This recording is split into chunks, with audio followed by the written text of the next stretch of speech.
This week on Vaticano, we revisit the solemn celebration of Saints Peter and Paul and take a closer look at the sacred vestments Pope Leo has revived from tradition. We honor the Jubilee of Priests, Bishops, and Seminarians and meet Deacon Gilbert Tika just before his ordination by Pope Leo XIV. Then we travel to Castel Gandolfo, where the town is preparing to welcome a pope once again. For this and more, Vaticano starts now.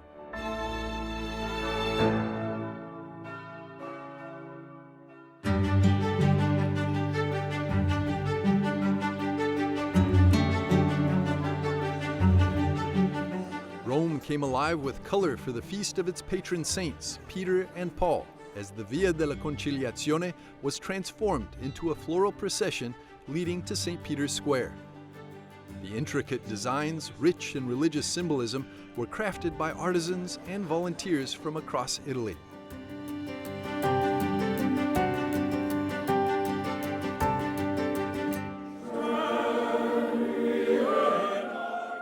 In his homily, Pope Leo reflected on the enduring bond between the apostles. Despite their differences, he said, their shared mission and unity in Christ remain a guiding example for the Church today. Our patron saints followed different paths, had different ideas, and at times argued with one another, with evangelical frankness. Yet, this did not prevent them from living the Concordia Apostolorum, that is, a living communion in the Spirit, a fruitful harmony in diversity.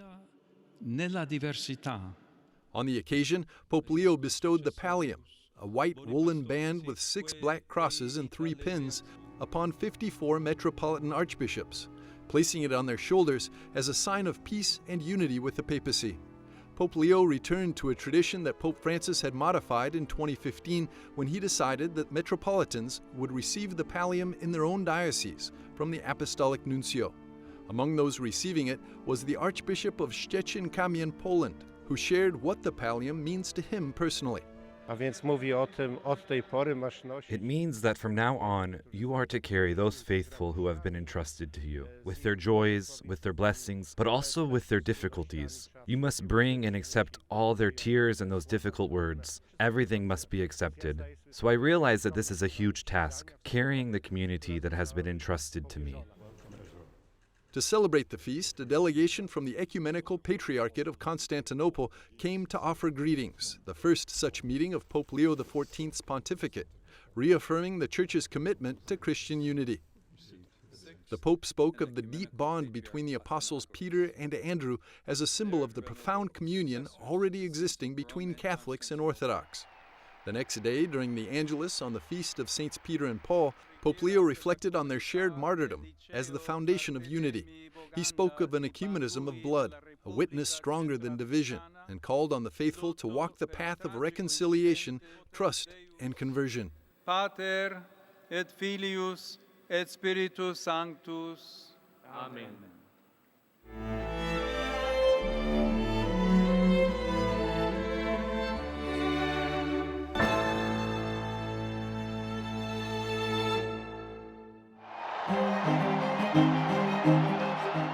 When a new pope is elected, he changes from the red cardinal's vestments to a white cassock. This change takes place in a small anteroom, adjacent to the Sistine Chapel in the Apostolic Palace, known as the Sala delle Lacrime, in English, the Room of Tears. This name refers to the emotional impact of donning the papal white and personally experiencing the weight of the office of the papacy for the first time.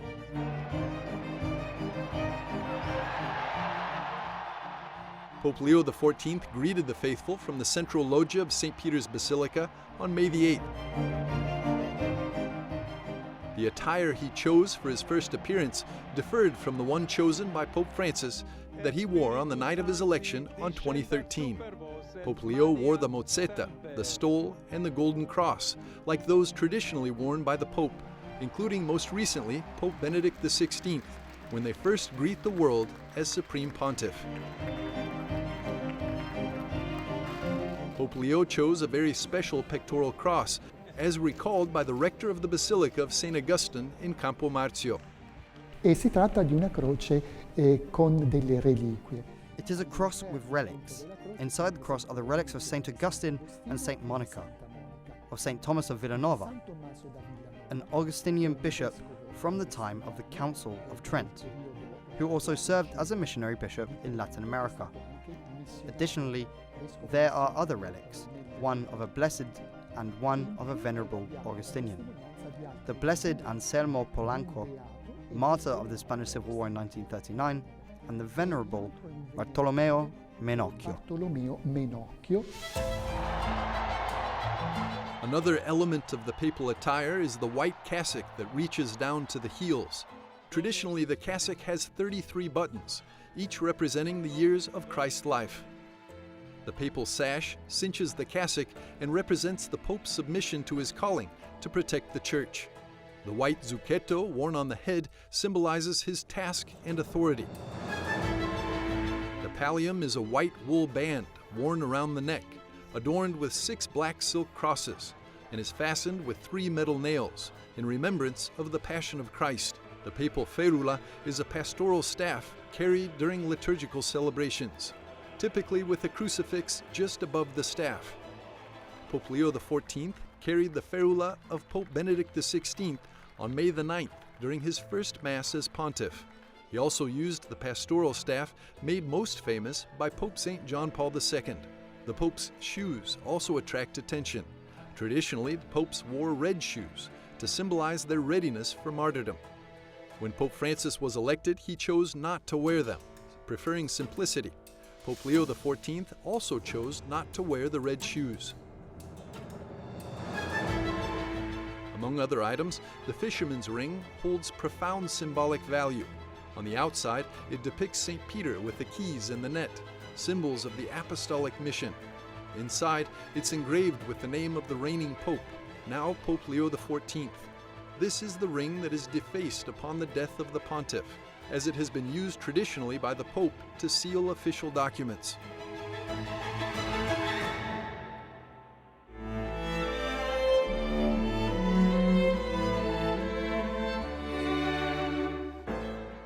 Stay tuned as we soon explore the Jubilee of Priests, Bishops, and Seminarians.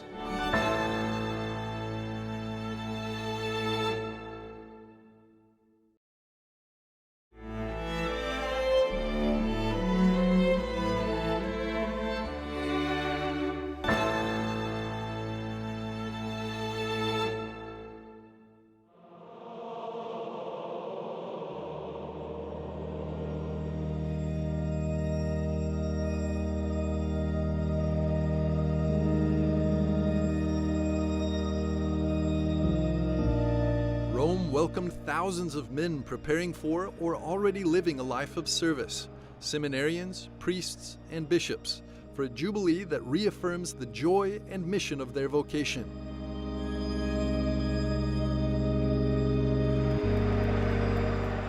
Inside St. Peter's Basilica, Pope Leo was welcomed with cheers and youthful joy by the seminarians gathered for the Jubilee Week celebrations.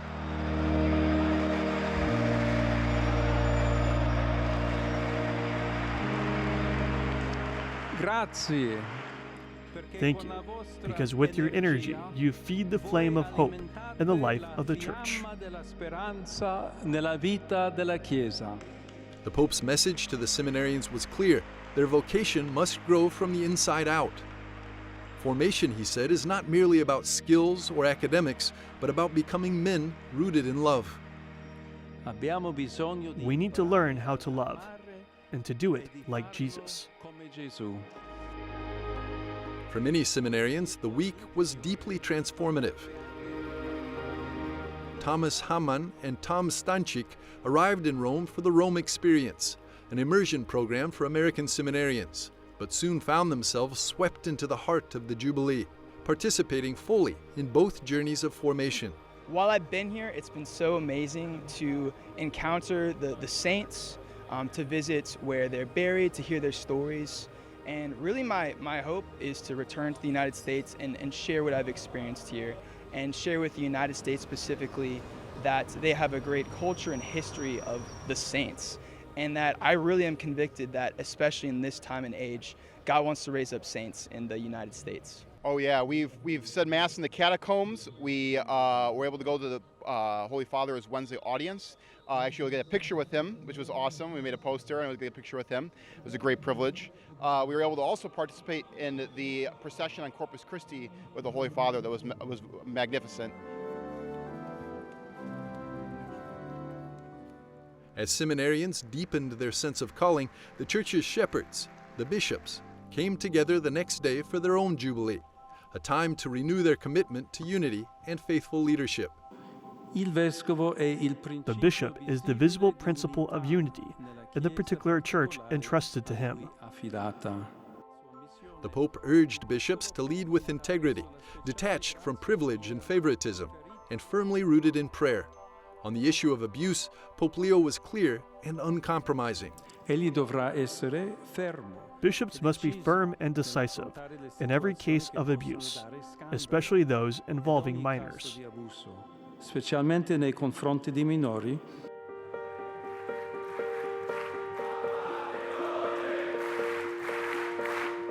Then came the turn of those living the daily demands of ministry, priests from across the world, who gathered to renew their yes to Christ. Carissimi fratelli nel sacerdozio. At the Auditorium Conciliazione, Pope Leo addressed over 1,700 priests, seminarians, and formators. Nel cuore dell'anno santo. At the heart of the Holy Year, we want to bear witness together that it is possible to be happy priests. Tutti felici.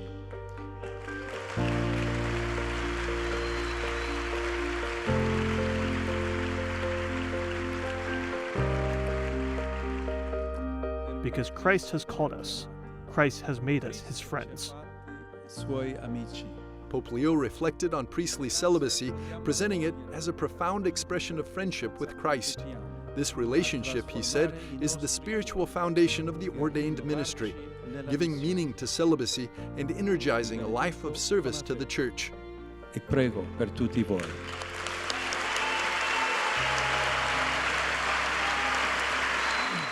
¿Cuántos aquí son de América Latina?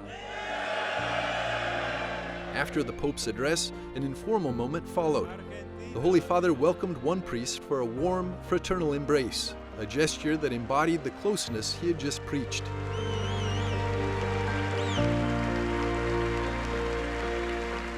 Speaking to the clergy, Pope Leo returned to a central theme, the importance of the spiritual life, staying close to Christ and close to one another.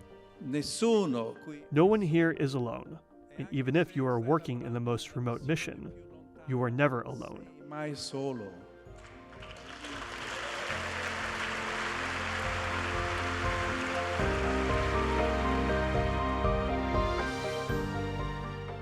The Jubilee of Vocations concluded on June the 27th with the ordination of 32 new priests in St. Peter's Basilica, among them a deacon from Ghana, Gilbert Tika. In the next segment, we sit down with him to hear how this Jubilee has shaped his vision for the priesthood.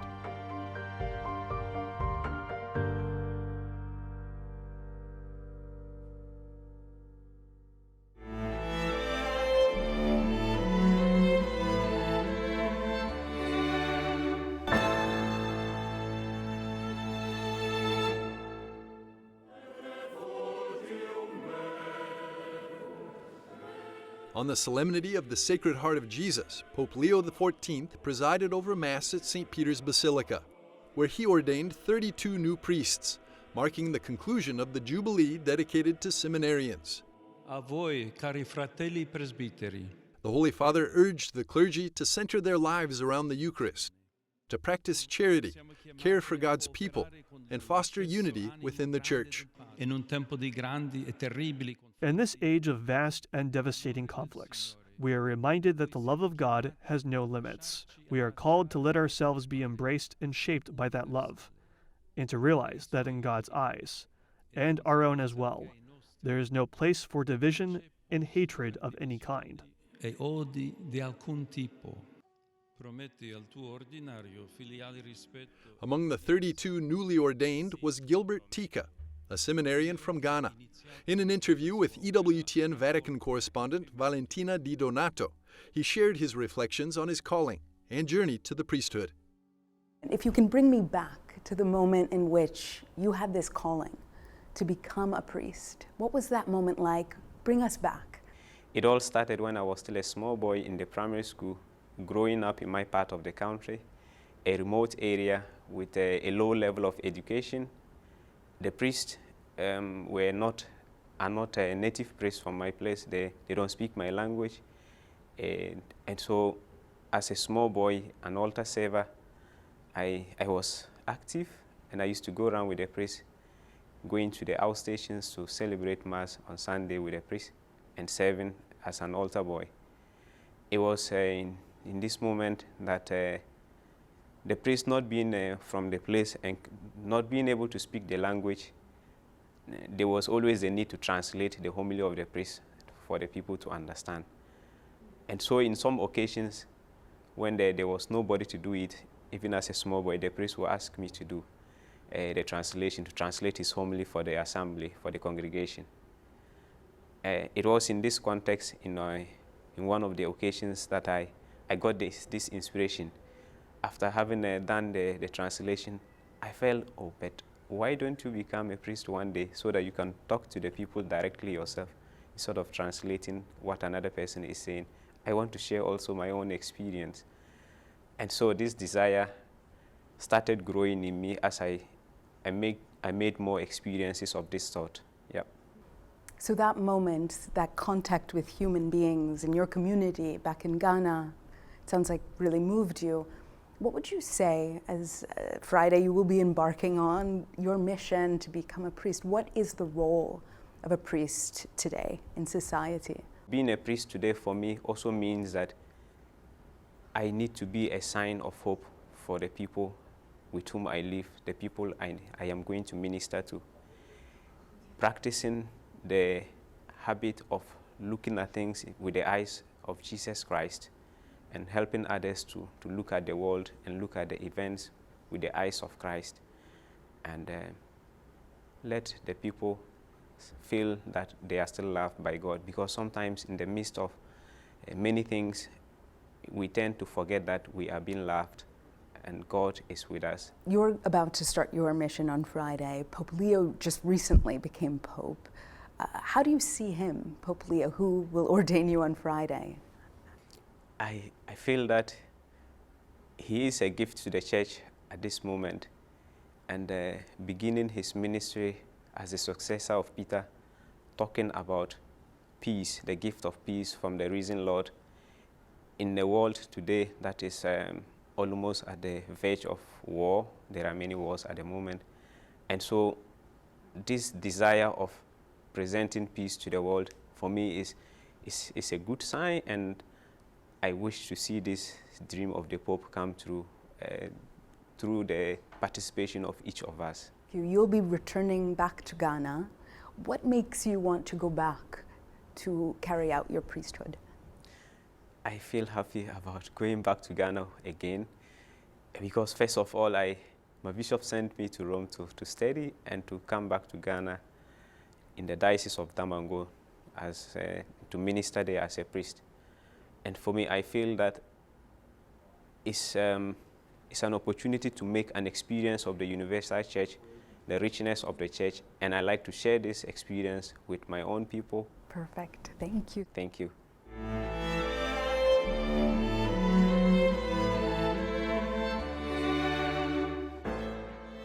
We'll be back after a short break to discover how the small town of Castel Gandolfo is preparing to welcome the new Pope.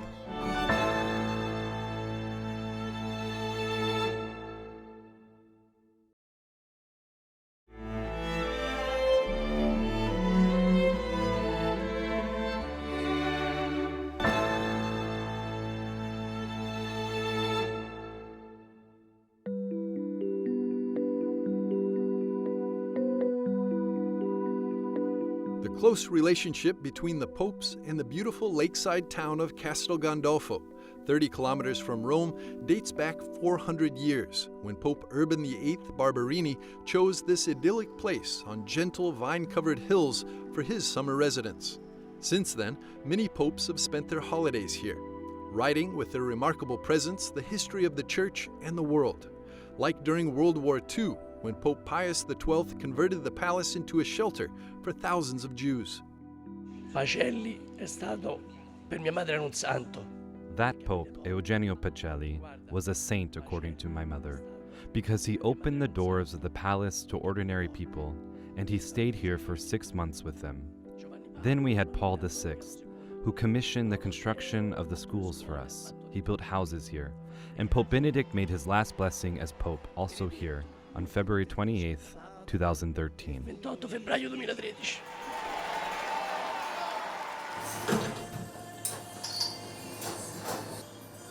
Stefano Carosi, a native of Castel Gandolfo, is the 6th generation of his family to run a bar in the heart of the town, a tradition that began in 1870.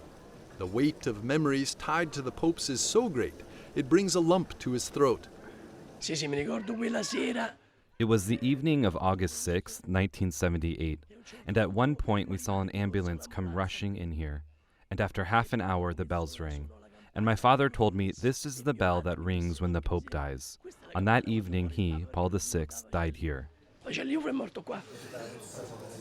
But it was especially the long pontificate of St. John Paul II to leave an indelible mark in the hearts of the local people. Era innamorato di Castello. Lui i primi anni veniva. He was in love with Castel Gandolfo. He would come after Christmas, he would come on Easter Monday, and on his return from long trips. I remember well when one night he came to the palace straight from Mexico at 11 o'clock at night. There were 100 people down here. They called him and he looked out to bless them. John Paul II is unique. He is our history. He is our family. He belongs to us. È la nostra famiglia, è una persona di casa, una persona che ci appartiene. Now, 12 years after Pope Francis decided not to spend his summertime here, his successor, Leo XIV, is coming back, beginning the holiday period in Castel Gandolfo on Sunday, July the 6th. Si vive un'aria frizzantina. You can experience the atmosphere of excitement, a very special enthusiasm.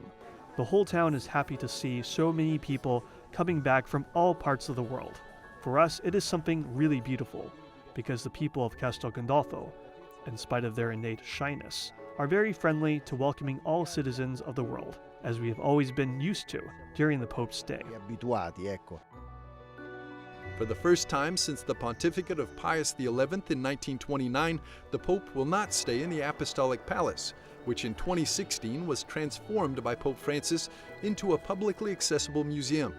For the next 2 weeks, from July the 6th to the 20th, Leo XIV will reside in the spectacular Villa Barberini, built by a nephew of Urban VIII in 1628 and immersed in the greenery of the sprawling gardens. Villa Barberini penso che c'è poco da fare, insomma. Villa Barberini. I think there's not much that needs to be done, really, since it has always been well maintained. They had to update some facilities that hadn't been used in recent years. Maybe it just needs a bit of painting, but Villa Barberini is beautiful just as it is. Villa Barberini è bella così. While the Pope will stay in the garden area, the Pontifical Swiss Guard, the Papal Security Corps, will occupy the back part of the Apostolic Palace. Anche la caserma. They're getting everything ready, even the barracks. They've practically raised it to the ground and are completely rebuilding the Swiss Guard barracks. Vatican employees have been working hard for several weeks now in a huge area of Castel Gandolfo, covering 55 hectares, 136 acres, that has belonged to the Vatican city-state as its extraterritorial part since the Lateran Treaty of 1929. We're seeing these days that there is a buzz. Many workers all around cleaning, cutting grass, and a lot of movement in the gardens. There is also the swimming pool being worked on, and a small tennis court will come out next to the pool. Pope Leo XIV is passionate for sports. He used to go to the gym in Rome 3 times a week. So the summer in Castel Gandolfo will be a perfect time for him to swim and play tennis. But it will be a time of hard work as well, as it has always been for the popes. On Sunday, July the 13th at noon, Pope Leo XIV will meet the faithful for the Angelus prayer in the main square of town, after celebrating Mass at the nearby Church of St. Thomas of Villanova.